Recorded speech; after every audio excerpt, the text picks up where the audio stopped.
નમસ્કાર નમસ્કાર નમસ્કાર નમસ્કાર વિદ્યાર્થી મિત્રો, સ્વાગત છે આપણું વિદ્યાકુલમાં. ચાલો ચાલો આજે સરસ મજાનો લેક્ચર જોડાવા માટે ચાલો ચાલો આપ સૌનું સ્વાગત છે. ફટાફટ ફટાફટમ મિત્રો, સ્વાગતમ સ્વાગતમ સ્વાગતમ સ્વાગત છે આપ સૌનું.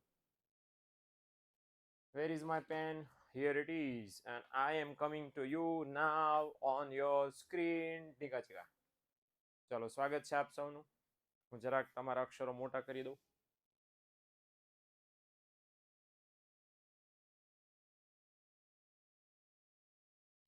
તો સ્વાગત છે આપ સૌનું. વધારે સમય બગાડે વગર આજે આપણે ભાઈ બહેનો જોવાના છીએ માંગની મૂલ્ય સાપેક્ષતા. પણ ભાઈના પહેલા આપણે ભણવાના છીએ માંગની સાપેક્ષતા. શું ભણવાના છીએ? માંગની સાપેક્ષતા. અને માંગની સાપેક્ષતા ત્રણ પ્રકારે માપી શકાય ભાઈ બહેનો. માંગની સાપેક્ષતામાં એક માપશું આપણે મૂલ્ય સાપેક્ષતા, એક આપણે માપશું આવક સાપેક્ષતા, અને એક આપણે માપશું પ્રતિમૂલ્ય સાપેક્ષતા.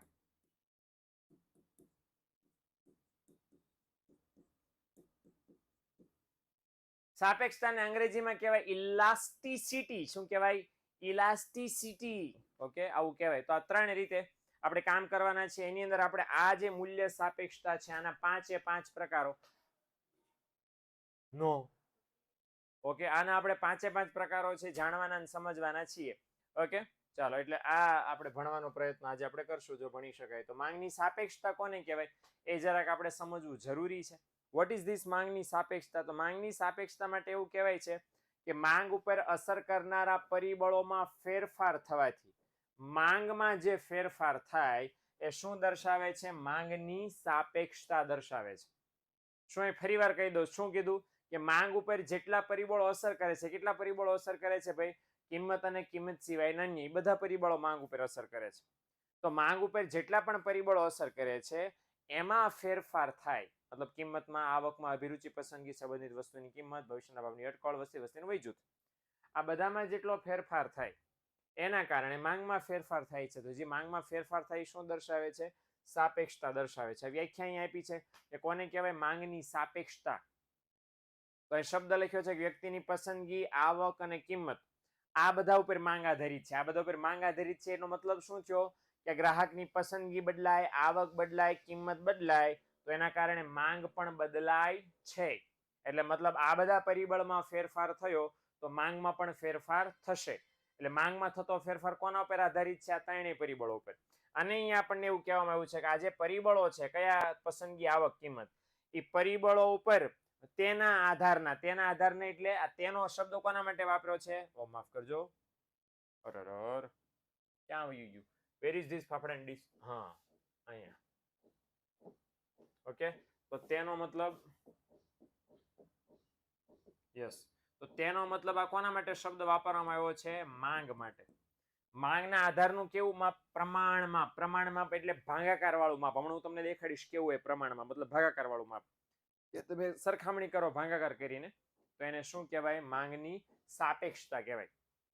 સાપેક્ષતા ત્રણ રીતે માપી શકાય. જો કિંમતને ધ્યાનમાં લઈને સાપેક્ષતા માપો તો એને મૂલ્ય સાપેક્ષતા કહેવાય. જો આવકને ધ્યાનમાં લઈને માપો તો આવક સાપેક્ષતા કહેવાય. અને જો અવેજી કે પૂરક વસ્તુને ધ્યાનમાં લઈને માપો તો શું કહેવાય? પ્રતિમૂલ્ય સાપેક્ષતા કહેવાય. ઓકે, એટલે આપણે ત્રણ પ્રકારની સાપેક્ષતાઓ ભણવાના છીએ. એમાંથી સૌથી ફેમસ, સૌથી પ્રચલિત આ પ્રકાર છે માંગની મૂલ્ય સાપેક્ષતા. આ પ્રકાર આપણે વિશેષ ભણવાના છે. 5 માર્ક્સમાં પૂછાવાની શક્યતા વાળો પણ આ સવાલ છે. એટલે આપણે સમય બગાડ્યા વગર, ઓકે, જેની મને ઇંતજારી છે, આશા છે કે તમને પણ હશે ભાઈ બહેનો, એ આપણે ભણવાના છે. માંગની સાપેક્ષતા. સેકન્ડ લાઈન રિપીટ કરો. Okay okay, this is this ફાફડાની ડીશ. ઓકે, અચ્છા, ધીસ ઇઝ ધ વ્યાખ્યા ઓફ ધીસ. તો શું અહીંયા કહેવા માંગે છે કે વ્યક્તિની ત્રણ પરિબળો, કયા? પસંદગી, આવક અને કિંમત. આ કોણ છે? ત્રણેય માંગને અસર કરતા પરિબળો છે. તો એ માંગને અસર કરતા પરિબળો પર કોણ આધારિત રહેલું છે? માંગ આધારિત રહેલી છે. એટલે અહીં કહેવા શું માંગે છે કે આ ત્રણેય પરિબળો અને માંગ આ બંને વચ્ચેનું શું કીધું? કેવું માપ? પ્રમાણ માપ. આ બેયના પ્રમાણ માપને શું કહેવાય? માંગની સાપેક્ષતા. આવું સિમ્પલ આપણે સમજવાનું છે. ઓકે, તો જ્યારે એવો સવાલ પૂછે કે માંગની સાપેક્ષતા એટલે શું, તો કે માંગને અસર કરતા પરિબળો અને માંગ વચ્ચેનું કેવું માપ? પ્રમાણ માપ. એને કહેવાય માંગની સાપેક્ષતા. ઓકે, હાલ માંગની મૂલ્ય સાપેક્ષતા શું છે જોઈએ. તો લખ્યું છે કે આપણને ખબર છે કે કિંમતના લીધે માંગમાં વિસ્તરણ પણ થાય, સંકોચન પણ થાય. Do you know? કોણ આવું કહી ગયું હતું? જો પાછા કોણ આવશે? અવર ગ્રેટ ગ્રેટ પપ્પુ ધધુ 1008 શ્રી શ્રી શ્રી માર્શલ દાદા. અને માર્શલ દાદાએ એવું કહ્યું હતું કે જો અન્ય પરિબળો યથાવત રહે તો કિંમત ઘટતા માંગનું શું થાય? વિસ્તરણ. અને કિંમત વધતા માંગનું શું થાય છે? સંકોચન. આવું કહી ગયા હતા ને માર્શલ દાદા? તો એ બસ જવાબ અહીં શોર્ટમાં લખ્યો છે. કિંમતના લીધે માંગમાં કાં તો વિસ્તરણ થાય અને કાં તો સંકોચન થાય, એવું કહી ગયા માર્શલ દાદા.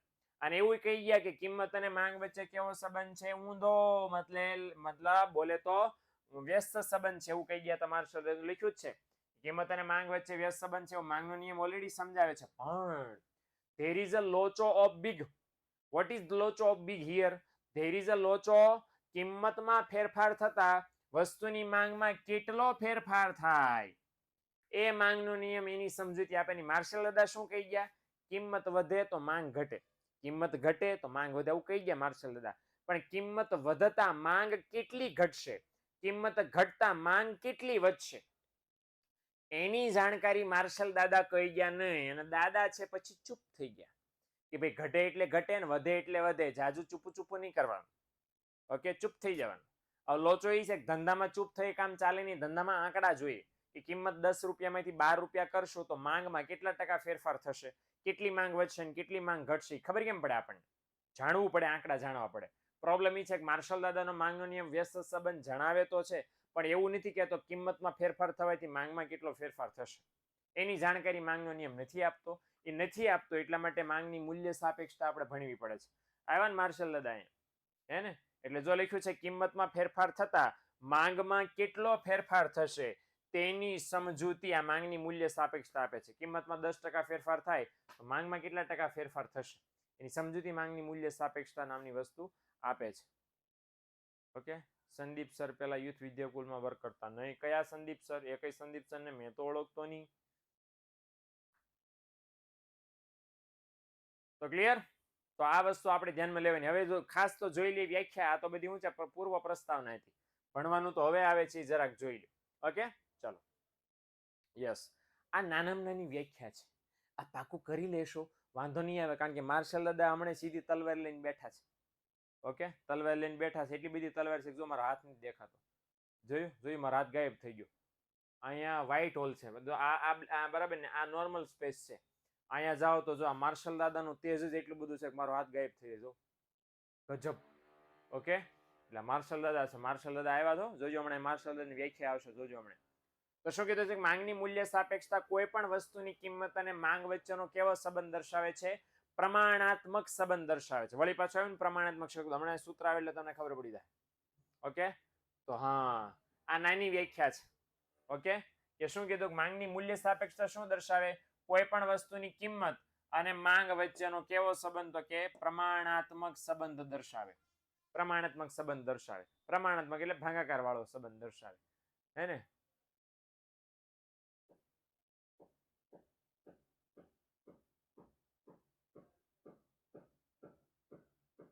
ખબર નહીં બેટા, તો કદાચ may be calling department, teaching department, calling ડિપાર્ટમેન્ટમાં એ ડિપાર્ટમેન્ટમાં કહેશે બરાબર વિમલા. પણ હવે ભણવામાં ધ્યાન દઈએ. ઓકે, હાલો કે જે મેં યાદ કર્યા હતા ને. હાલો અહીં ધ્યાન દો. એમ કે છે માર્શલ દાદા ને રોજ યાદ કરે છે ને. હાલો, માર્શલ દાદા હિયર ઇટ ઇઝ. मार्शल दादा की सादी जिंदगी बराबर ने मेंटोस जिंदगी आपको बना दे झिंगालाला हूँ. तो जो झिंगालाला हूँ કરવા માટે આ વ્યાખ્યા ગેરંટી છે. પેલા ઘાયે જેને સમજાઈ જાય ને કોમર્સ પાર. શું કીધું છે એમણે? જો વસ્તુની માંગની મૂલ્ય સાપેક્ષતા વધારે છે કે ઓછી એનો આધાર કિંમતના ઘટાડાને પરિણામે માંગમાં થતો વધારો મોટો છે કે નાનો, અને કિંમતમાં થતા વધારાના પરિણામે માંગમાં થતો ઘટાડો નાનો છે કે મોટો એની ઉપર રહે છે. હું કહી ગયા છે કઈ ખબર નથી પડતી. બોલો લ્યો. કરી ઓલું ઇમોજી આવે ને આમાં આંખો છે બેન બેન થઈ જાય. ખબર નથી પડતી. હે ખબર નથી પડતી કે આ હું કહેવા શું માંગે છે. એટલે જરાક શાંત મગજે માર્શલ દાદાની ગોળી પાય. માર્શલ દાદાને છે ને કોઈ 3 દીથી ખાવાનું નહીં આપ્યું હોય, બરાબર ને? એટલે માર્શલ દાદા આપણી અણી કાઢી. આપણો શું માંગે એટલે આપણે અણી કાઢ્યા વગેરે આપણે ભણીએ. શું કીધું છે કે વસ્તુની માંગની મૂલ્ય સાપેક્ષતા, મતલબ જે આપણે આ સૂત્ર મૂકીએ, જોઈ સૂત્ર, ધીસ ઇઝ ધ સૂત્ર. સૂત્ર છે માંગની મૂલ્ય સાપેક્ષતા એટલે ઈપી. ઈપી નો મતલબ શું થાય? Elasticity of price. ઓકે, તો એનું સૂત્ર અહીંયા આપણને આપ્યું, જો કે માંગમાં થતો ટકાવારી ફેરફાર ભાગ્યા કિંમતમાં થતો ટકાવારી ફેરફાર, આવું સૂત્ર આપ્યું છે. આ સૂત્રના આધારે આપણને જે જવાબ મળે એ જવાબ છે વધારે હશે કે ઓછો, એનો આધાર શેના ઉપર છે આપણને કીધું? જવાબ છે 1 કરતા વધારે હશે, 1 કરતા ઓછો હશે, 2 3 4 5 કેટલો જવાબ હશે, એનો આધાર શેના ઉપર છે? તો કે એવું કીધું કે કિંમતના ઘટાડાને પરિણામે આપણને એટલી ખબર છે કે કિંમત ઘટે તો માંગ શું થાય? હાલો બોલો, હાલો સમજતા તો માર્શલ દાદા બરાબર, માર્શલ દાદા એટલે માર્શલ દાદા, આપણે સમજવાના જ છે. કિંમત ઘટાડીએ તો માંગમાં શું થાય? વધારો, ફોર શ્યોર. તો માર્શલ દાદા પણ એવું જ કીધું છે કે કિંમતના ઘટાડાને પરિણામે માંગમાં જે વધારો થાય એ માંગમાં થતો વધારો મોટો છે કે નાનો? અને કિંમતમાં થતા, સોરી આટલું પહેલા સમજી લે, બીજી લીટી ખાલી, કે કિંમતમાં ઘટાડો છો તો આપણને ખબર છે કે માંગમાં વધારો થાય, પણ એ જે માંગમાં વધારો છો એ કિંમત કરતા મોટો વધારો છો, કિંમત કરતા નાનો વધારો છો? એટલે માર્શલ દાદા એવું કહેવા માંગે છે કે હું એમ કહું કે કિંમતમાં 10% ઘટાડો છો. કિંમતમાં કેટલા ટકા ઘટાડો છો? 10%. તો માંગમાં છે એ 10% કરતા વધારે ફેરફાર થાય કે 10% કરતા ઓછો ફેરફાર થાય, એવું અહીંયા કહેવા માંગે છે. સમજણ પડી? અને બીજું અહીં કીધું છે અને કિંમતમાં જે વધારો થાય એના પરિણામે આપણને બધાને ખબર છે કિંમતમાં વધારો થાય માંગમાં શું થાય? ઘટાડો. આપણે બધા જાણીએ જ છીએ. તો કિંમતમાં વધારો થાય એના કારણે માંગમાં જે ઘટાડો થાય એ ઘટાડો નાનો છે કે મોટો, એના ઉપર એનો આધાર અહીંયા રહેલો છે. તો અહીંયા શું કહેવા માંગે છે કે આપણને ખબર જ છે કિંમત ઘટે, સોરી કિંમત વધે. કિંમત વધે તો શું થાય? માંગ ઘટે. પણ એ માંગ ઘટે એ વધારે પડતી ઘટી કે થોડીક થોડીક જ ઘટી? ઓકે, એના ઉપર જવાબ રહે. ઓકે, એ તો આપણે આગળ ગણતરી કે જ્યારે કરવાની થશે, આપણે કોઈ દી ગણતરી કરવાની નથી, પણ આ તો માર્શલ દાદાની વ્યાખ્યા છે. કદાચ આ યાદ ન રહે તો આ પણ યાદ રાખશો તો ચાલશે. Okay, clear?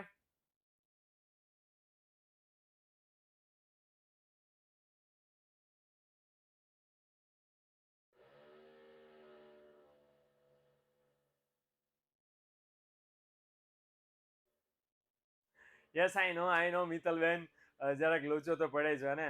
ચાલો ચાલો, બરાબર. આ જરાક ભારે ખોરાક છે, સમજણ પડી ને?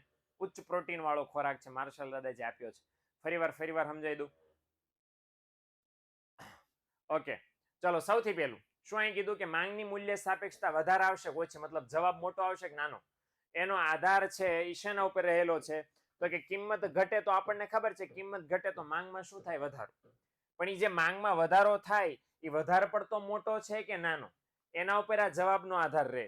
અને કિંમત વધે તો એના લીધે જે માંગ ઘટે છે એ માંગનો ઘટાડો નાનો છે કે મોટો? એના ઉપર એનો આધાર રહે છે.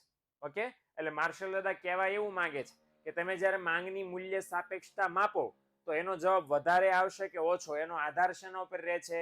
કિંમત ઘટી એના લીધે માંગ કેટલી વધી, અને કિંમત વધી એના લીધે માંગ કેટલી ઘટી, એના ઉપર જવાબનો આધાર છે.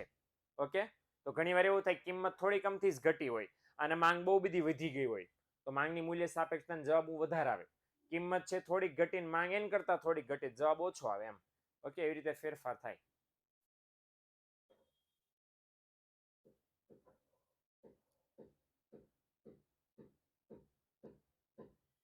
ઓકે, ચલો ક્લિયર?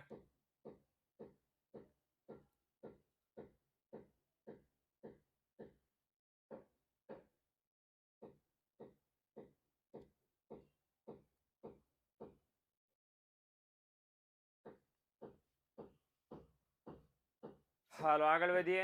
કેટલા માર્કનું પૂછે? બસ 1 માર્કની વ્યાખ્યા હતી, 1 જ માર્કની. હવે જે આવે છે હવે 5 માર્ક્સમાં પૂછાશે. શું છે? માંગની મૂલ્ય સાપેક્ષતા. ઓકે, તો હવે જે આ માંગની મૂલ્ય સાપેક્ષતા છે એ માંગની મૂલ્ય સાપેક્ષતાના કેટલા પ્રકારો છે? 5. ઓકે, પણ એક જરાક અહીંયા જોઈ લો. આ ગણતરી છે નાની એવી કે ભાઈ વસ્તુની કિંમતમાં 1% ઘટાડો થયો અને એના કારણે માંગમાં 5% વધારો છે. માંગમાં 5% વધારો થયો એટલે સીધો ટકાવારી ફેરફાર આપણે અહીંયા ચોપડીમાં આપ્યું છે એ પ્રમાણે બેઠું મૂક્યું છે કે ભાઈ સૂત્ર મૂક્યું એટલે 5 ભાંગ્યા એટલે હું જવાબ આવ્યો 5. હવે અહીં કંઈ લીટર મીટર એકમ કેવી લખ્યું કેમ નથી? કારણ કે એવું કહેવામાં આવે છે કે માંગની મૂલ્ય સાપેક્ષતા શુદ્ધ આંકડામાં વ્યક્ત થાય, એના પાછળ કોઈ માપ બાપ લગાડી શકાય નહીં. એ મારા ભાઈઓ બહેનો એક્ઝામમાં 5 માર્ક્સમાં પૂછાય માંગની મૂલ્ય સાપેક્ષતા એટલે શું, એના પ્રકારો જણાવો, સમજાવો વગેરે વગેરે. ઓકે, હવે કોઈ પૂછતા નહીં, માફ કરજો. એને કેટલા માર્ક્સમાં પૂછાય? 5 માર્ક્સમાં. ઓકે, હવે આજનો મુદ્દો ભાઈઓ બહેનો શરૂ થાય છે. ઓકે, ઈપી ફીપી બધું સમજાવું દિવ્યા. અને હાલો 5 પ્રકારો. ડાંગ ડાંગ ડાંગ ડાંગ ડાંગ. આ 5 પ્રકારો જે છે માંગની મૂલ્ય સાપેક્ષતાના 5 પ્રકારો છે. દરેકમાં ઈપી લખ્યું છે. ઈપી બોલે તો ઇલાસ્ટિસિટી ઓફ પ્રાઇસ, માંગની મૂલ્ય સાપેક્ષતા. ઈ એટલે ઇલાસ્ટિસિટી એટલે સાપેક્ષતા, અને પી એટલે પ્રાઇસ, પ્રાઇસ એટલે મૂલ્ય. ઓકે, તો માંગની મૂલ્ય સાપેક્ષતાને સંકેતમાં લખવા માટે લખાય ઈપી. બરાબર, તો ખબર જ છે. અને આઠડો આડો છે તો હું કહેવાય અનંત. આ છે 0, આ છે 1, આ છે 1 કરતા વધારે ને 1 કરતા ઓછું, આવી રીતે છે. ઓકે, 5 પ્રકાર છે. 5 પ્રકાર છે એ કઈ રીતે આપણે યાદ રાખશું? ઓકે, તો જરાક I have a trick, do you know? Okay, જરાક હું તમને ટ્રીક કહું કે 5 પ્રકારના નામ મિક્સમ ફિક્સમ ન થઈ જાય એના માટે શું કરશો તો કે યાદ રાખશો.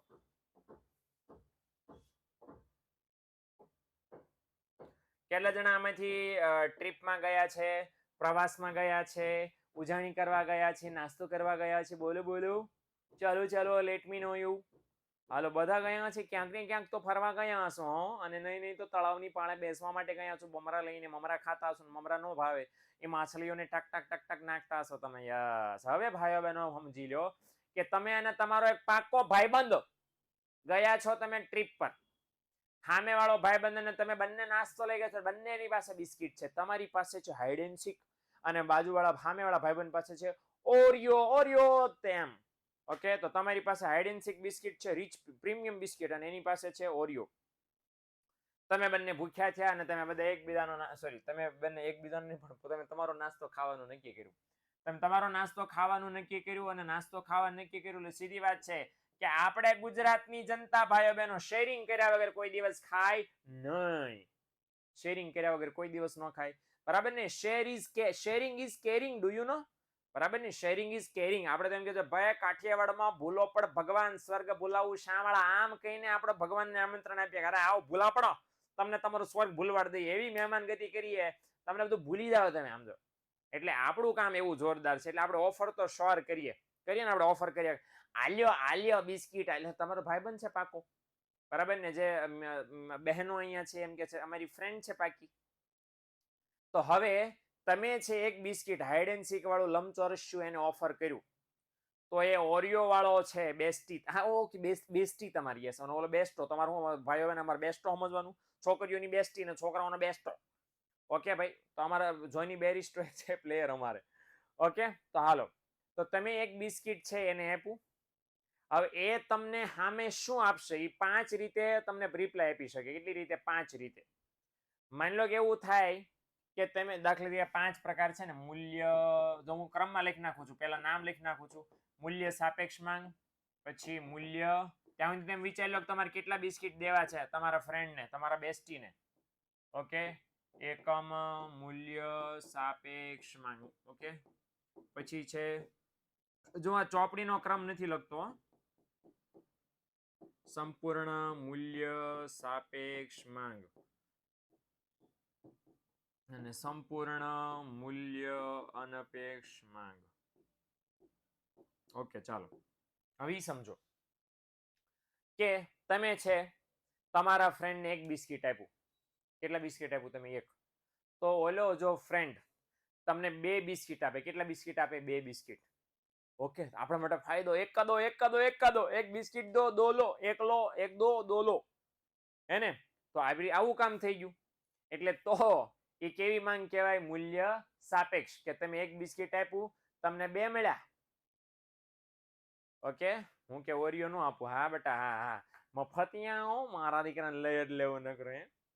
પછી બીજો ભાઈબંધ, માની લો કદાચ એવું થાય, કોક એવું નીકળે, કોક ને એવો ફ્રેન્ડ નીકળે કે તમે એક બિસ્કિટ આપો તો તમને સામે વાળો અડધું જ આપે. લે મારે ઓરિયો બિસ્કિટ મોંઘા પડેલા ભાઈ, તો અડધું જ આલે. બરાબર? એ ઓલું લૂછીને આપે, ક્રીમ બ્રીમ છે એ ચાટીને આપે તમને. આલે ખાવું જ નગર કઈ તમે એઠું કોણ ખાય? તો અડધું આપીએ આપણને. બરાબર? એટલે એ છે હોશિયાર હોય કે લે તું 84 બિસ્કિટ સસ્તું લઈ લે અને અમને અમારે મોંઘું તને દેવાને, હે કાંઈ નહીં, લે આમ. એટલે તમે એક આખું બિસ્કિટ આપો તો તમને અડધું જ બિસ્કિટ આપે, મતલબ તમે જેટલું આપ્યું એના કરતા તમને શું આપે? ઓછું. એવું કે ભૂખ બહુ લાગી છે, અડધું લે ને બાકી માં ખાઈ દઉં છું. તો એ કેવી માંગ કહેવાય? મૂલ્ય અનપેક્ષ. હવે આવે છે ભાઈઓ બહેનો કોમર્સ વાળો ફ્રેન્ડ. કોમર્સ વાળો બેસ્ટ ફ્રેન્ડ તમારો, હેને? તમે એને જેટલા બિસ્કિટ આપો તમને એટલા જ આપે. તમે એને એક બિસ્કિટ આપો તમને એક બિસ્કિટ આપે. તમે એને એક મમરો આપો એ તમને એક મમરો આપે. તમે એને એક ખાખરો આપો તમને એક ખાખરો આપે. ભાઈ બહેનો, તમે એને એક ધોલ મારો એ તમને એક ધોલ મારે.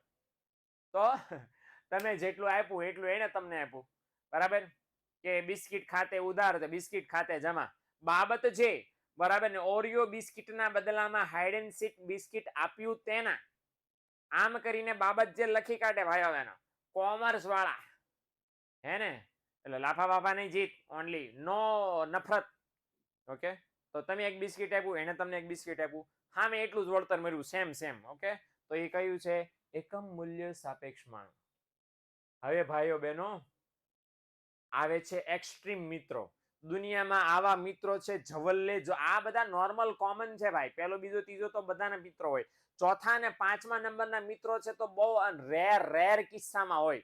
આવા તમને ક્યાંય જોવા મળે? લાખો મેં એક નથી કહેતા, મારો લાલો લાખોમાં એક છે, હાથ ખોટનો છે. આવા મિત્રો કરોડોમાં એક, જેની આને તમે દિવસે ટોર્ચ લઈને શોધવા જાવ ન મળે ભાઈઓ બહેનો. નંબર 4, એવો ભાઈબંધ કે તમે એને બસ એક ખાલી બિસ્કિટનો નાનો એવો કટકો આપ્યો અને તમારા ઉપર ઓળઘોળ થઈ, અર મારો ફ્રેન્ડ તે મને હાઇડેક સીટનો નાનો એવો કટકો દીધો. ઓહો, આલે મારું ઓરિયોનું આખું પેકેટ, આલે મારી ગાડીની ચાવી, આલે મેં ટી શર્ટ પહેર્યું, આલે અરે મારી ગાડીની ચાવી લીધા, અરે મારા ઘરની સંપત્તિ તારા નામે, તમને બધું આપી દે. ઓહો, શું લેવા? કે તમે તમારી પાસેનો નાસ્તો ઓફર કર્યો. મિત્તલ શું કે છે? True friend. બાકીના બધા ખોટા ફ્રેન્ડ હતા. મારા દીકરાને બધાને આવા જ ફ્રેન્ડ ગમે. બોલો, તમે એક સેજ અમથું એને ઓફર કર્યું અને તમારા ઉપર તો અઢળક ઢળી પડ્યો. ઓહો, તમને ગળે વળગી ગયો. ઓહો, મને એક બિસ્કિટ આપ્યું. આહા, અરે તમ તાર લઈ જા, બધું તારું છે. એ ચંપલ કાઢીને આપી દે તમને. અરે કે આલે તું પહેર તારા આજથી, તે મને બિસ્કિટ ઓફર કર્યું. આવો ભાઈબંધ કહેવાય સંપૂર્ણ મૂલ્ય સાપેક્ષ માંગ વાળો. કે તમે સહેજ અમથો ફેરફાર કર્યો અને સામે અચાનક અનંત પ્રકારનો ફેરફાર થઈ ગયો. અને ભગવાનને મારા તરફથી પ્રાર્થના કે આવો ફ્રેન્ડ કોઈને ન આપે. કયો છે છેલ્લો? સંપૂર્ણ મૂલ્ય અનપેક્ષ. કે તમે એક બિસ્કિટ આપો એ લઈને ખાઈ જાય, 2 બિસ્કિટ આપો એ લઈને ખાઈ જાય, 3 બિસ્કિટ આપો એ લઈને ખાઈ જાય. તમે એને હલાવો, તમે બિસ્કિટ આપો હાથ લાંબો કરે, બરાબર ને? માની લો કે તમે આમ બેઠા છો, એ તમે સામે બેઠો છે, તો તમે એને એક બિસ્કિટ આપો એટલે ખાઈને આમ આડો પાછળ ફરી જાય. તેમ કે આલે બિસ્કિટ આલે તો હાથ લેવા લાંબો કરે, કાનમાં ઇયરફોન નાખી ડુક હામડા કરે. એટલે આ ભાઈ એવો, એને તતડાવો, એને હલાવો, તમે બિસ્કિટ આપો તો ખાય ખરા, તમને કાંઈ આપે નહીં. બરાબર? કે દેવું જ દે, હું કઈ નથી આપવાનું, તાર નો ખૂટતો મને લે, હું ખાઈ દે, હું તને નહીં આપું. Lukhesh, do you know? Okay, this is the category of this. એટલે આ ઇકોનોમિક્સ નો જોક છે ભાઈઓ બહેનો. કોઈ લુખેશ ભાઈબંધ તમને દેખાય બસ એને માગીને ખાતા જ આવડે, કોઈ દી પોતાનું કન્ટ્રીબ્યુશન ન હોય ભાઈઓ બહેનો, એને તમારે લુખેશ કે કંજૂસ નહીં કહેવાનું. એમ કે ભાઈ સંપૂર્ણ મૂલ્ય સાપેક્ષ થામા, સંપૂર્ણ મૂલ્ય અનપેક્ષ થામા. એ બિચારાને કઈ ખબર ન પડે ને આપણે એને કહેવાનું હોય, કહેવાય જાય. અને એ સમજે કે ઈ મને કીધું છે, આપણે ભાગી જવાનું કઈ. એટલે આ ઇકોનોમિક્સ નો જોક છે કે કોઈ કંજૂસ લુખેશ હોય એને શું કહેવાનું? આ સંપૂર્ણ મૂલ્ય અનપેક્ષ. બરાબર ને? તો તમારી ટોળીમાં એવા એકાદ બે સંપૂર્ણ મૂલ્ય અનપેક્ષ હશે જ, કે જેને ખાવામાં વધારે રસ હોય, આપવામાં ઓછો રસ હોય. એટલે આ માંગ એવી છે કે, બરાબર ને, તમારે ગમે એટલો ફેરફાર કરી લો, સામે કઈ ફેરફાર થાય નહીં. હે ને? ક્લિયર થઈ ગયું? એટલે 5 પ્રકારો માંગની મૂલ્ય સાપેક્ષતાના છે. બિસ્કિટ વાળું ઉદાહરણ યાદ રાખશો તો મને વિશ્વાસ છે શ્યોર કે તમને યાદ રહેશે. ફરીવાર બિસ્કિટ વાળા ઉદાહરણને જરાક મર્જ કરીને આપણે ભણીએ. મૂલ્ય સાપેક્ષ માંગમાં મેં શું કીધું? તમે એક બિસ્કિટ આપો, સામે શું આપે? જીત એમ કે છે મારા ટોળામાં તો હું જ છું, હું સંપૂર્ણ મૂલ્ય અનપેક્ષ. વાહ, ઈમાનદારી માટે. ઓકે, પણ સુધરો. ચાલો, ઓકે. તો એક બિસ્કિટ આપો તો પહેલામાં કેટલા આપતા હતા? 2. મતલબ આપણે અહીંયા શું મગજમાં ફિટ બેસાડવાનું? મૂલ્ય સાપેક્ષ માંગ કોને કહેવાય? કે કિંમતમાં જેટલો ફેરફાર થાય એના કરતા માંગમાં કેવો ફેરફાર થાય? વધારે. અને માટે એનું મૂલ્ય કેટલું હોય? તો કે 1 કરતા વધુ. ઓકે, એટલે કિંમતમાં જેટલો ટકાવારી ફેરફાર થાય એના કરતા માંગમાં કેવો ફેરફાર થાય? વધારે. તમે એને એક બિસ્કિટ આપ્યું, તમને એને કેટલું બિસ્કિટ આપ્યું? 1 કરતા વધારે આપ્યું ને, તો 1 કરતા વધુ લખી નાખ્યું. 1 કરતા વધારે મતલબ શું થયો? માંગમાં કિંમતમાં જેટલો ફેરફાર થયો એના કરતા માંગમાં શું થયો? ફેરફાર વધારે. ઓકે, હવે તમે એક બિસ્કિટ આપ્યું હતું બીજો ભાઈબંધ, એને તમને કેટલું આપ્યું હતું? અડધું. ઓકે, તો અડધું આપ્યું તો મતલબ 1 નો આપ્યું, 1 કરતા કેવું આપ્યું? ઓછું આપ્યું. ઓકે, તો એનું મૂલ્ય કેવું હોય? 1 કરતા ઓછું. 1 કરતા લખો, ભૂલી ગયો. 1 કરતા ઓછું. તો મૂલ્ય અનપેક્ષ માંગ એટલે શું? કિંમતમાં જેટલો ફેરફાર થાય એના કરતા માંગમાં ઓછો ટકાવારી ફેરફાર થાય તો એને મૂલ્ય અનપેક્ષ માંગ કહેવાય. તો એનું અહીં મૂલ્ય 1 કરતા ઓછું હોય. કોમર્સ વાળો ભાઈબંધ આપણો, બરાબર, તમે એક બિસ્કિટ આપો તો તમને એ પણ સામે એક જ બિસ્કિટ આપે, તો એ હું તો એકમ મૂલ્ય સાપેક્ષ માંગ, એટલે એનું મૂલ્ય કેટલું હોય? એક્ઝેક્ટલી 1. તમે એક બિસ્કિટ આપ્યું તો સામેવાળા તમને એને એક બિસ્કિટ આપ્યું તો કેટલું મૂલ્ય હોય? 1. આપણે ઓલો ઓળઘોળ વાળો ભાઈબંધ, ટ્રુ ફ્રેન્ડ, જેની મને અને તમને બધાને તમન્ના છે કે આપણને મળે, આવો ભાઈબંધ સાહેબ અમને મળે. અમે રોજ ભગવાનને પ્રાર્થના કરશો કે અમે એને બસ 5 રૂપિયાની નોટ આપી, ની અમને એની 5 કરોડની સંપત્તિ દાનમાં દઈ દે. ઓકે, ફોર્થ ફ્રેન્ડ ભગવાનનો માણસ, ખુદ ભગવાન કહેવાય મિત્તલ. ઓકે, તો આવો પ્રકાર છે એને શું કહેવાય? સંપૂર્ણ મૂલ્ય સાપેક્ષ માંગ. સંપૂર્ણ મૂલ્ય સાપેક્ષ બોલે તો કિંમતમાં સહેજ અમથો ફેરફાર થાય. તમે સહેજ અમથું બિસ્કિટ આપ્યું અને તમને બધું સર્વસ્વ આપી દે, જે હોય બધું આપી દે, તો કિંમતમાં સહેજ અમથો ફેરફાર થાય, માંગમાં અનંત ફેરફાર થઈ જાય, તો એને કેવી માંગ કહેવાય? સંપૂર્ણ મૂલ્ય અનપેક્ષ. અને એનું મૂલ્ય કેટલું હોય? અનંત. આડો આંઠડો બોલે તો ઇન્ફાઇનાઇટ, અને અનંતનું સિમ્બોલ કહેવાય, અનંતનો આંકડો. અનંત ફેરફાર થઈ જાય. અને પ્રોબ્લેમ ક્યાં છે? આવો પ્રકાર માર્કેટમાં ક્યાંય જોવા મળતો નથી, તો મતલબ આવો ભાઈબંધ પણ ક્યાંય બજારમાં જોવા મળતો નથી. સાચો ને? આવો ફ્રેન્ડ તમને ક્યાંય જોવા ન મળે. તમે એને બસ બિસ્કિટ આપો ની તમને તમારું એમને સર્વસ્વ આપી દે, હે ને? Hard to find. નંબર 5, આ તો જોવા મળે જ. સંપૂર્ણ મૂલ્ય અનપેક્ષ માંગ. સંપૂર્ણ મૂલ્ય અનપેક્ષ માંગ એટલે લુખેસ, બરાબર ને? તમે ગમે એટલું આપો, ગમે એટલો તમને ફેર પડે, તમે રોવા માંડો, લાય લે ઓરિયો બિસ્કિટ, તમે એને કાંઈ ફેર પડે નહીં. ભોપેશ, ડુ યુ નો? એટલે આ જે ભોપેશ ફ્રેન્ડ છે એનો આનો હું ફેટ કરવાનું? એ ભાઈને કાંઈ ફેર પડે નહીં. કાંઈ નો ફેર પડે તો મૂલ્ય કેટલું હોય એનું? 0. અંડા, ગોળ, શૂન્ય, વર્તુળ. મૂલ્ય કેટલું હોય એનું? 0. એટલે કિંમતમાં ગમે એટલો ફેરફાર થાય, માંગમાં કોઈ ફેરફાર થાય નહીં. ખબર પડ્યો? તો મૂલ્ય કેટલું છે? 0. ક્લિયર થઈ ગયું? તો મેં આવી રીતે યાદ રાખ્યું છે, તો તમે પણ મને આશા છે કે આવી રીતે યાદ રાખશો તો ભાઈ બહેનો ભૂલમાં પણ કોઈ દિવસ ખોટું પડશે નહીં. બિસ્કિટ જિંદાબાદ, ઓરિયો બિસ્કિટની જય. ઓકે, અને કેવું હતું બીજું? હાઇડ એન્ડ સીક બિસ્કિટની જય. આપણા પ્રકારો સમજી ગયા આપણે. ઓકે, હવે જરાક ડિટેલમાં જઈએ, ડિટેલમાં સમજીએ.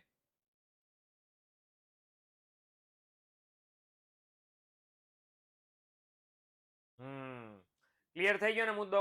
5 પ્રકારનું બેઝિક ઇન્ફોર્મેશન તમને આવડી ગઈ કે નહીં? ઓકે, તો કે અમારા સાહેબને અમને ઓલે ઢીકાવાળા ઉદાહરણથી કીધું હતું, તમે કોકને એક ઢીકો મારો તો તમને સામેવાળો 5 રીતે રિસ્પોન્સ આપે. તમે કોકને એક ઢીકો મારો તો સામેવાળો તમને 2 ઢીકા મારે, તો મૂલ્ય સાપેક્ષ માંગ. તમે કોકને એક ઢીકો મારો તો તમને ધોલ મારે, મૂલ્ય અનપેક્ષ માંગ. તમે કોકને એક ઢીકો મારો, એ તમને એક ઢીકો સામે મારે, તો મૂલ્ય સાપેક્ષ માંગ. તમે કોકને બસ એક કાનમાં નાની એવી હળી કરો ને તમને ધોઈ નાખે, એ સંપૂર્ણ મૂલ્ય સાપેક્ષ માંગ. એક હોય બીજો પાડા જેવો, એને હળી કરો પછી અડધી કલાક પછી ખબર પડે કે મારી કોઈ હળી કરી ગયું, એટલે એ તમને કાંઈ ન કરે, એ છે સંપૂર્ણ મૂલ્ય અનપેક્ષ માંગ. ઓકે, તો અમારા સાહેબે એમ આમ સમજાવ્યું હતું અમને, પણ મેં કીધું થોડા ક્રિએટિવ આપણે જોઈએ. બિસ્કિટ ઇઝ ધ બેસ્ટ ઉદાહરણ, ડુ યુ નો? આમાં તો મારવા બાજવાની વાતો આવી, એટલે મેં મારવા બાજવાની વસ્તુ છે એ ન ધ્યાનમાં લીધી, પણ આ બિસ્કિટ વાળું એટલા માટે, બરાબર ને? તો આઈ ફિટ થાય કે નહીં? કે તમે કોકને એક ઢીકો મારો તો તમને 2 ઢીકા મારો, તો એ કેવી માંગ થઈ? મૂલ્ય અનપેક્ષ. તમે કોકને એક ઢીકો મારો ને તમને મારતો ને બીજી વાર ધ્યાન નથી, મારી પાડદેન ન કરી, ધમકી આપે, તો એને કેવી કે મૂલ્ય અનપેક્ષ. તમે એક મારો સામે એટલા બળથી એક મારો, તો શું કહેવાય? તે ખબર છે ને, આપણે નાના છોકરા છે, નાના છોકરા એક બધા હારે બાજે ને તો તે મને 2 ધોલ મારી, હું તને 2 ધોલ મારીશ, મારવા દે મને 2 ધોલ, બરાબર? જ્યાં સુધી તમે 2 ધોલ ના ત્યાં સુધી હક ન થાય, એ ગણીને મારે, બાજે તો ગણીને બાજી લોકો, તો એ એકમ મૂલ્ય સાપેક્ષ મિત્રો છે બધા. અને કોક એવા હોય બરાબર શાંતિ, મેં પ્રાણી સંકલન મેં વિડીયો જોયો તો ચિંપાંજી વાંદરો આમ કરીને હું બેઠો તો એ નિરાતે મસ્ત કરીને, અને એક હળિયો વાંદરો આવ્યો, નાનું ટેણિયું આવે, એ હળિયો વાંદરો આવ્યો ને કાનમાં છે આમ કરીને હાથીકડો ને કાનમાં હાથીકડો નાખ્યો, અને આ ભાઈનો બાટલો છટક્યો, બાટલો ફાટ્યો અણુ બોમ્બની જેમ, અને ઓલાને જે ધોઈ નાખ્યો છે, આખા પાંજરામાં ચી છા, ઓલો બીજા મરી ગયા બાપલિયા, હળી ભૂલમાં થઈ ગઈ, મારી જિંદગીમાં નહીં હળી કરું, મૂક બાપા મૂક. હવે આને કહેવાય સંપૂર્ણ મૂલ્ય સાપેક્ષ, બરાબર. સહેજ હળી કરીને ધોઈ નાખ્યો તમને. અને બીજા એવા છે હાથી જેવા, તમે એને હામું જો હી કરો, એને કઈ ફેર પડે નહીં, બધું ભરે નહીં. તો હે ને, ક્લિયર ને? તો ધીસ ઇઝ ધીસ ફાફડાની ડીશ. ઓકે, હવે 5 પ્રકાર સમજવા એટલે ડાબા હાથનો ખેલ, હે ને? હાલો, યુટ્યુબમાં લેક્ચર છે, યસ યુટ્યુબમાં લેક્ચર છે જ આપણો, અને યુટ્યુબમાં પણ તમારે જોડાવાનું છું. યુટ્યુબમાં છે ચોથા ચેપ્ટરનો એક સરસ મજાનો આઈએમપી મુદ્દો આપણે લેવાના છીએ 7:15 વાગ્યે, એટલે ફટાફટ ભૂલ કર્યા વગર જોડાઈ જજો, મજા આવશે, હે ને? ચાલો, તો માંગની મૂલ્ય સાપેક્ષતાના પ્રકારો 5 ભણી ગયા, એટલે શું કે 5 તો આપણે જોઈ લીધા, ખાલી આપણે એને અંદરથી જોવાના રહ્યા. ઓકે, પહેલો પ્રકાર હવે આમાં આડોવડું આવશે, પણ મેં જે તમને મૂલ્ય સાપેક્ષ અનપેક્ષ વાળું કરાવ્યું એ પ્રમાણે યાદ રાખજો, સહેલું પડશે. પ્રકાર અહીંયા જે આપ્યા છે એ પ્રમાણે ક્રમમાં લખવા ફરજિયાત નથી, આડાવાળા લખો તો પણ ચાલે, પણ સાચા હોવા જોઈએ. પહેલો પ્રકાર આપણે ભણીએ છીએ સંપૂર્ણ મૂલ્ય સાપેક્ષ માંગ, બરાબર ને? સહેજ અડો તો ધડાધડી બોલાવી દઈ. તો એ શું શબ્દ વાપર્યો છે? વસ્તુની કિંમતમાં અત્યંત નજીવો સહેજ અમથો ફેરફાર થાય, અને એના કારણે માંગમાં કેવો ફેરફાર થાય? અમર્યાદિત અનલિમિટેડ ફેરફાર થાય. તો એને કે માંગને કેવી માંગ કહેવાય? સંપૂર્ણ મૂલ્ય સાપેક્ષ. અને એનું મૂલ્ય કેટલું હોય છે? અનંત હોય છે, અનલિમિટેડ અનંત હોય છે. જ્યારે એવી માંગની આકૃતિ દોરો તો આ માંગ રેખા છો, આ રૂંઢાળ વાળી માંગ રેખા નથી, આ આવી આડી માંગ રેખા થાય. આ કોને સમાંતર છે? આ એક્સ અક્ષને સમાંતર છે એમ કહેવાય. ઓકે, કેમ એક્સ અક્ષને સમાંતર છે? કારણ કે કિંમત ગમે એટલી વધે ગમે એટલી ઘટે, આ બેનને કઈ ફેર પડતો નથી, બસ એ આડા હુઈ ગયા છે, હુએ એમ ઊભા થાય નહીં. ઓકે, આ તો ઋણ ના હોય નહીં, બિલકુલ ઋણ ના હોય. ઓકે, ધન નો હોય એમ ઋણ નો હોય. ઓકે, સ્થિર જ હોય. એટલે લખ્યું ને કે માંગ કેવો ફેરફાર? અનંત અનલિમિટેડ. એટલે દોડવા જ માંડે, સીધું દોડવા જ માંડે, નો ઉપર જાય નો નીચે જાય, સીધું એટલું બધું દોડે સીધી લાઈન થઈ જાય. એટલે શું ફરીવાર કે કિંમતમાં સહેજ અમથો ફેરફાર થાય, તો એના લીધે માંગમાં કેવો ફેરફાર થાય? અનલિમિટેડ, અમર્યાદિત. તો સંપૂર્ણ મૂલ્ય સાપેક્ષ માંગ કહેવાય. અને સંપૂર્ણ મૂલ્ય સાપેક્ષ માંગ કહેવાય એના લીધે આ જે માંગ રેખા આપણે દોરી એ કોને સમાંતર છે? એક્સ ધરીને સમાંતર છે, આડી છે, બરાબર ને? અને એટલા માટેનું મૂલ્ય કેવું છે? અનંત. પ્રોબ્લેમ ક્યાં છે? આવા પ્રકારની કોઈ પણ માંગ બજારમાં અસ્તિત્વમાં જોવા મળતી નથી, માત્ર કોન્સેપ્ટ છે, માત્ર થિયરિટિકલ કોન્સેપ્ટ છે. ઓકે, હાલો, જો એ લખ્યું છે કે આ ઉપયોગમાં ક્યાં આવે? તો અર્થશાસ્ત્રના જેટલા સિદ્ધાંતો છે એમાં પૂર્ણ હરીફાઈની સમજૂતી આપવા માટે આ કોન્સેપ્ટ ઉપયોગી છે. છઠ્ઠો પાઠ આવશે ને ત્યારે આપણે ખાસ એને સમજશું કે શું લેવા આ કોન્સેપ્ટ ઉપયોગી છે. જ્યારે આવશે માસી છે શ્રીમતી જોન રોબિન્સન, એમની વ્યાખ્યા જ્યારે પણ આવશે ત્યારે આપણે એમને યાદ કરશું અને આ પ્રકાર પણ યાદ કરશું. ઓકે, પણ આ સમજી લો કે હવે જો 5 માર્ક્સમાં પૂછાય, આ એક પ્રકાર છે. હું તમને 5 નું એકારે કહી દઉં. વ્યાખ્યા ફરજિયાત લખવાની, કાઉન્સમાં હોય તો કાઉન્સમાં પોસિબલ હોય તો પોસિબલ, નહીંતર અહીંયા મૂલ્ય ફરજિયાત લખવાનું. આકૃતિ દોરવાની, આકૃતિમાં તમને કેટલું દેખાય છે? આટલું જ દોરવાનું છે, દેખાય છે ને એટલું, અને દર્શાવી દેવાના એટલું. નાની એવી આકૃતિ દોરવાની એટલે કામ ચાલી જાય. અને જો વિશેષતા કોઈ, આની વિશેષતા શું છે? પૂર્ણ હરીફાઈની સમજૂતી આપવામાં ઉપયોગી છે એટલું. ઓકે, આટલું લખશો એટલે કામ ખતમ, એની કરતા વિશેષ બીજું કાંઈ પણ લખવાનું નથી. ઓકે, મેં તો અહીંયા આપ્યું છે ચોપડીમાં આપ્યું, ચોપડીની ખાતર, પણ આ ન લખો તો ચાલે. ડન? હાલો, તો ડિઝાઇન જરાક દોરી દો. ડિઝાઇન દોરવામાં હું નિષ્ણાત નથી. ओके, तो इधर ये लिखने का नहीं है. हालो, नंबर 2, संपूर्ण मूल्य अनपेक्ष मांग. संपूर्ण मूल्य अनपेक्ष मांग ની વેલ્યુ કેટલી છે? 0. મતલબ શું કે કિંમતમાં ગમે એટલો ફેરફાર થાય, આપણો કંજૂસ ફ્રેન્ડ લુખેશ. ઓકે, ગમે એટલો ફેરફાર થાય પણ વસ્તુની માંગ કેવી હોય? સ્થિર. બરાબર ને? ચોંટી ગઈ હોય એક જગ્યાએ, સ્થિર હોય. ઓકે, તો એ માંગને કેવી કહેવાય? સંપૂર્ણ. મતલબ કિંમત ગમે એટલી વધે ને કિંમત કેટલી ગમે એટલી ઘટે, આ માંગને કઈ અસર પડે નહીં, હોય ને એટલી જ રહે. ઓકે, હાલો મને કહો તો કઈ એવી વસ્તુઓ છે કે એની કિંમત ગમે એટલી વધે ને ઘટે, ગ્રાહકો માંગમાં કઈ ફેરફાર ન કરે? એવી કોઈ વસ્તુ છે દુનિયામાં? ઓલી તો હાલો નથી, નંબર 1 પ્રકાર તો નહોતો, પણ કોઈક કંઈક એવી વસ્તુ છે. ગિફન વસ્તુ નહીં દીકરા, એ ખોટો જવાબ. હા યસ, અરે હોશિયાર છો છોકરાઓ તમે. માચીસ, મીઠું, પછી સસ્તી વસ્તુ. હાલો એક જવાબમાં બધું આવી ગયું. Yes. Okay, pen. Yes yes. Okay, અત્યંત સસ્તી વસ્તુઓ, બરાબર ને? મીઠું છે, દીવાસળી, ટાંકણી, પિન, સોય, બરાબર. પછી ન્યૂઝપેપર. આ બધી ગિફન વસ્તુ ન આવે તનિષા, બરાબર? ગિફન વસ્તુ એટલા માટે ન આવે, એ અપવાદ છે. ઓકે, એટલે એ ન આવી શકે, કારણ કે શું છે કે એને આ લખણ લાગુ નથી પડતું. પાણી નો આવે દીકરાઓ. ઓકે, પાણીની એટલી બધી, પાણીમાં દર વખતે પૈસા દો છો. ઓલું શું છે કે આ બધી થોડીક પૈસા ખરીદીએ, પૈસા દઈને ખરીદીએ વારંવાર, એટલા માટે. હવે અહીં સમજી લો કે કિંમતમાં ગમે એટલો ફેરફાર થાય, માંગ સ્થિર જ રહે. માંગ કોઈ દી વધે પણ નહીં અને ઘટે પણ નહીં. બસ હવે અત્યંત સસ્તી વસ્તુ જે માંગના નિયમનો બીજો અપવાદ છે એ જ આવે, એ સિવાયની કોઈ પણ વસ્તુ ન આવે. એટલે જરાક હવે અહીં ધ્યાન દો. ઓકે, તો એની આકૃતિ દોરવા જાવ તો કેવી દોરાય? ઊભી. માંગ રેખા કેવી હોય? ઊભી, થાંભલાની જેમ સ્થિર થઈ ગઈ હોય. નો બરાબર આમ થાય, નો ધ્રુણ ઢાળ, નો ધન ઢાળ, બરાબર ને? નો આમ થાય કે નો આમ થાય, કાંઈ ન થાય, સીધી ઊભી રહે. એમને શું લેવા કે કિંમત ગમે એટલી વધે છે ઘટે છે, માંગ કેવી હોય છે? સ્થિર.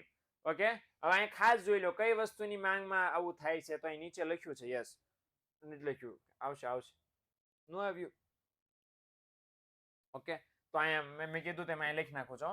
તો મીઠું, પછી દીવાસળી, સ્ટેપલરની પિન, સોય, આ બધી વસ્તુની માંગ કેવી હોય છે? સંપૂર્ણ મૂલ્ય અનપેક્ષ. ઓકે, અને મીઠામાં તો આપણે સમજાતા ને કે મીઠાઈની માંગ ગમે કિંમત છે, મીઠાઈની કિંમત વધે તો આપણે કઈ મીઠાઈની માંગ ઘટાડી નથી દેવાના. મીઠાઈની કિંમત સસ્તી થાય, નીચી થાય, તો આપણે મીઠું વધારે ખાવાની માંડવાના, જેટલું ખાઈએ એટલું જ ખાવાના છે. ઓકે, તો એટલા માટે આ કારણ હોઈ શકે. Okay, clear? છાપા પાડ્યો? ઓકે, આજે આગળ તાર પછીનો મિત્રો ભાઈ બહેનો મુદ્દો છે. મુદ્દા નંબર 3, એકમ મૂલ્ય સાપેક્ષ માંગ. બરાબર ને? ઈપી બરાબર 1. ઓકે, મેગેઝિન આવે કે નહીં? નો, મેગેઝિન સસ્તા આવતા નથી. એક પણ મેગેઝિન મેં એવું નહીં જોયું કે જે 100 રૂપિયા નીચેનું હોય. ઓકે, એકાદું સફારી આવે છે પણ 30 કે 40 રૂપિયાનું હોય છે. 40 રૂપિયા કરતા મોંઘું હશે મે બી. ઓકે, એટલે મેગેઝિન્સ ન આવી શકે. અત્યંત સસ્તી વસ્તુ જ આપણે લેવાની છે, બીજું કોઈ નહીં. હાલો, કોમર્સ વાળો ભાઈબંધ આવ્યો. કોમર્સ વાળો ભાઈબંધનું મૂલ્ય કેટલું છે? એક તમે એને બિસ્કિટ આપો તો એ પણ તમને સામે એક જ આપે ભાઈ બહેનો. અને એટલા માટે વ્યાખ્યા શું બને કે જ્યારે કિંમતના ટકાવારી ફેરફાર અને માંગનો ટકાવારી ફેરફાર કેવો હોય? સરખો.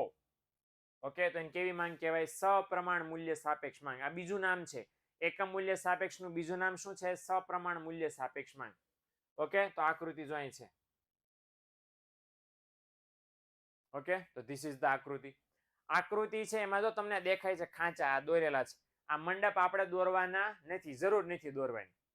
ઓકે, આપણે બસ ખાલી ઢાળ યાદ રાખવાનો છે. ઢાળ આવો છે ને, આ ઢાળ ન ભૂલાવો જોઈએ. ઓકે, કે જેટલો કિંમતમાં ફેરફાર થાય સેમ એટલો ને એટલો ક્યાં ફેરફાર થાય? માંગમાં. એટલે કિંમતમાં 10% વધારો થાય તો માંગમાં 10% ઘટાડો થાય. કિંમતમાં 10% ઘટાડો થાય, માંગમાં 10% વધારો થાય. ટકાવારી સેમ, પણ ફેરફાર કઈ દિશામાં થયા? વિરુદ્ધ દિશામાં. કેમ વિરુદ્ધ દિશામાં? કારણ કે બંને વચ્ચે કેવો સંબંધ છે? વ્યસ્ત સંબંધમ છે. જો લખ્યું છે કે ફેરફાર હોય એક સરખા, પણ થાય કઈ દિશામાં? વિરુદ્ધ દિશામાં ફેરફાર થાય. એટલે કિંમત 10% વધે, માંગ 10% ઘટે. કિંમત 10% ઘટે, માંગ 10% વધે. સમજણ પડી? ટકાવારી સેમ પણ ઓપોઝિટ ડિરેક્શનમાં. ઓકે, આવું ક્યાં જોવા મળે? એકમ મૂલ્ય સાપેક્ષ માંગમાં. અને આ ક્યાંય વિશ્વમાં બજારમાં જોવા મળતી નથી. ક્યાંય એવું ન થાય. આ તો આવો ભાઈબંધ હોય આપણે, પણ આવી માંગ ક્યાંય ન હોય કે તમે એક બિસ્કિટ આપો ને તમને એક આપે. ઓકે, એટલે એકમ મૂલ્ય સાપેક્ષ અથવા તો સપ્રમાણ મૂલ્ય સાપેક્ષ માંગ તમે કહી શકો મિત્રો. ઓકે, ચાલો ત્યાર પછીનો પ્રકાર નંબર 4 અને છે મૂલ્ય સાપેક્ષ માંગ. તમે એક બિસ્કિટ આપો ને તમને 2 બિસ્કિટ આપે ઈ. ઓકે, હાલો હવે જોઈએ મૂલ્ય સાપેક્ષ માંગ. એનું મૂલ્ય કેટલું? 1 કરતા વધારે. અને આપણે જોયું હતું કે બિસ્કિટ 1 કરતા વધારે આપણને આપે તો કિંમતમાં જે ટકાવારી ફેરફાર થાય એના કરતા માંગમાં થતો ટકાવારી ફેરફાર કેવો છે? વધારે. કિંમતમાં 10% ફેરફાર થાય, માંગમાં 12% ફેરફાર થાય. કિંમતમાં 8% ફેરફાર થાય, માંગમાં 20% ફેરફાર થાય. ટૂંકમાં કિંમતમાં ટકાવારી ફેરફાર જેટલો હોય એના કરતા માંગમાં વધારે થાય તો એની કેવી માંગ કહેવાય? મૂલ્ય સાપેક્ષ માંગ કહેવાય. ઓકે, હાલો તો ધીસ ઇઝ ધ આકૃતિ. હવે હકીકતમાં હું નોર્મલ પેલા ખાલી એક ચેકો મારું છું ખોટો. ઓકે, નોર્મલ માંગ રેખા દોરું તો કેવી હોય? આવી હોય ને નોર્મલ રેડ કલરની પેનથી જો મેં દોરીએ નોર્મલ માંગ રેખા આવી હોય. પણ આ કેવી માંગ છે? મૂલ્ય સાપેક્ષ માંગ છે. હવે તમને એમ થાય કે આ મૂલ્ય માંગ રેખા છે ઊભી કે ઊંચી કેમ થઈ ગઈ? આમ થઈ ગઈ ને, આમ હતી તો આમ થઈ ગઈ કે નહીં? એ આમ હતી તો આમ થવાનું કારણ શું છે? કે કિંમતમાં ફેરફાર થાય એના કરતા માંગમાં ઝાઝો ફેરફાર થાય. યાદ રાખજો, માંગમાં જેટલો વધારે પ્રમાણમાં ફેરફાર થતો હોય એટલી માંગ રેખા નીચેથી ઉપર આવે. માંગ રેખામાં ઓછો ફેરફાર થતો હોય માંગ રેખા ઉપરથી નીચે તરફ આવે. અહીંયા શું થયું કે માંગ રેખા જેટલી હતી મૂલ્ય સાપેક્ષતાના કારણે હોય એના કરતા હું આવી માંગ રેખા ઉપર આવી. ઓકે, એટલા માટે ઢાળ યાદ રાખજો. ઢાળ આવો દોરવાનો. જે બ્લેક કલરની પેનથી જે ચોપડીની આકૃતિ મેં લીધી છે એવો ઢાળ દોરાવો જોઈએ. ઓકે, હાલો તો હવે જોઈ લો. હવે આ ખાસ પ્રેક્ટિકલ છે, બજારમાં જોવા મળે છે. ક્યાં જોવા મળે છે? તો જેટલી પણ દુનિયામાં મોજ શોખ દુનિયામાં જેટલી પણ મોજ શોખ મનોરંજન ને આરામદાયક વસ્તુઓ છે, ટીવી, કાર, મોબાઈલ, ઓકે, મોજ શોખની જેટલી પણ વસ્તુઓ છે ને એ બધાની માંગ કેવી હોય છે? મૂલ્ય સાપેક્ષ હોય છે. ઓકે, જેટલી પણ મોજ શોખની વસ્તુ હોય છે એ મોજ શોખની મનોરંજનની જે પણ એ બધી વસ્તુઓની માંગ, દાખલા તરીકે જેટલી પણ પ્રતિષ્ઠા મૂલ્ય ધરાવતી વસ્તુઓ હોય છે, પ્રતિષ્ઠા મૂલ્ય ધરાવતી તમામ વસ્તુઓ એની માંગ મૂલ્ય સાપેક્ષ હોય છે. ઓકે, હા, સોના ચાંદીના ઘરેણા યુ કેન રાઇટ ઓલસો.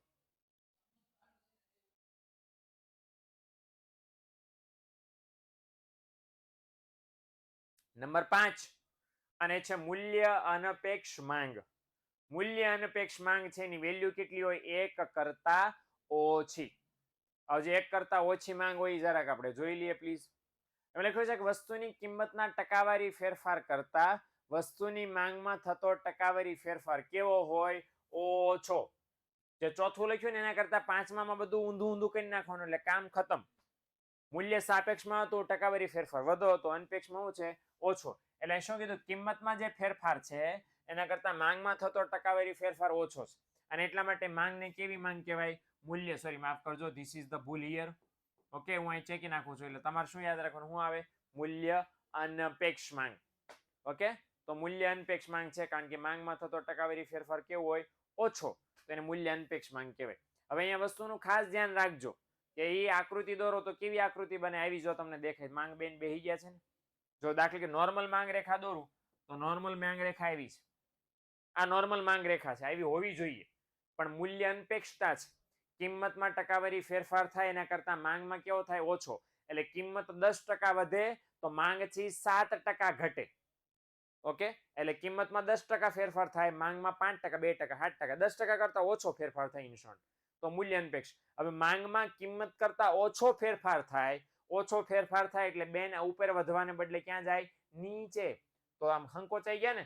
હકીકતમાં આપણે આની પહેલા આમ થઈ હતી માંગ રેખા, હવે શું થઈ ગઈ? આમ. ઓકે, તો this is the change we notice.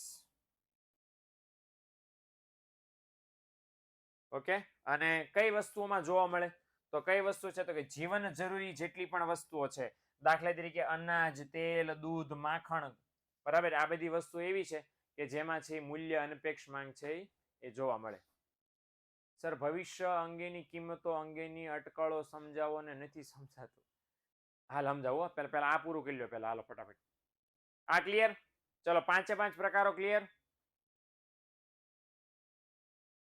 હાલો ફટાફટ ભવિષ્યની અટકળ સમજાઈ દો. જો ભવિષ્યમાં વસ્તુના ભાવ વધવાના હોય, ઓકે, ભવિષ્યમાં વસ્તુના ભાવ વધવાના હોય એવી અટકળ ફેલાય કે ભવિષ્યના વસ્તુના ભાવ વધી જવાના છે. તો તમે ક્યારે વસ્તુની ખરીદી કરો? જેને સવાલ પૂછે જરાક જવાબ આપજો ફટાફટ. ભાવ અત્યારે નીચા છે અને ભવિષ્યમાં વધવાના છે, તો તમે ક્યારે ખરીદી કરો? ભવિષ્યમાં કે વર્તમાનમાં? વર્તમાનમાં ખરીદી કરો તો માંગ ક્યારે વધે? વર્તમાનમાં. એટલે એવું યાદ રાખવાનું, જો ભવિષ્યમાં ભાવ વધવાના હોય તો વર્તમાનમાં માંગ વધે, અને જો ભવિષ્યમાં ભાવ ઘટી જવાના હોય તો ભવિષ્યમાં ભાવ ઘટી જવાના છે, એટલે આપણે વસ્તુ લેવા ઉતરીએ નહીં, આપણે શેનામાના ઘરે જઈને હોઈ જઈએ. તો માંગ ક્યારે કરીશું? ભવિષ્યમાં. અને માંગ વર્તમાનમાં શું થાય? ઘટે. એટલે સાદી ભાષામાં ભવિષ્યમાં જો ભાવ વધવાના હોય તો અત્યારે માંગ વધે, અને ભવિષ્યમાં જો ભાવ ઘટવાના હોય તો અત્યારે માંગ ઘટે. વધે વધે, ઘટે ઘટે, એમ યાદ રાખવાનું. Okay, done. તો કેવો રહ્યો આજનો લેક્ચર ભાઈ બહેનો? ક્લિયર થઈ ગયું ને? તો 5 માર્કનો એક સવાલ આપણે શીખ્યા આજે. અને બિસ્કિટ વાળું ઉદાહરણ યાદ રાખજો, ઢીકા વાળું યાદ નહીં રાખતા, મને પડતી ધ્યાન રાખજો. ડોન્ટ ડુ ઢીકા, ઓનલી ડુ બિસ્કિટ. તો બિસ્કિટ વાળું ઉદાહરણ યાદ રાખીને તમારે 5 પ્રકારો છે યાદ રાખવાના છે, સમજવાના છે, કામ કરવાનું છે. Okay, done. ઓકે, તો મળીએ છે. ટાટા બાય બાય, ઢીંકા ચીકા. આટલા બધા બાય નહીં કરવાના, આ બધું બાયું છે, ખાલી એક બાય કરો એટલે કામ ખતમ. અને હાલો, tata bye bye and see yeah.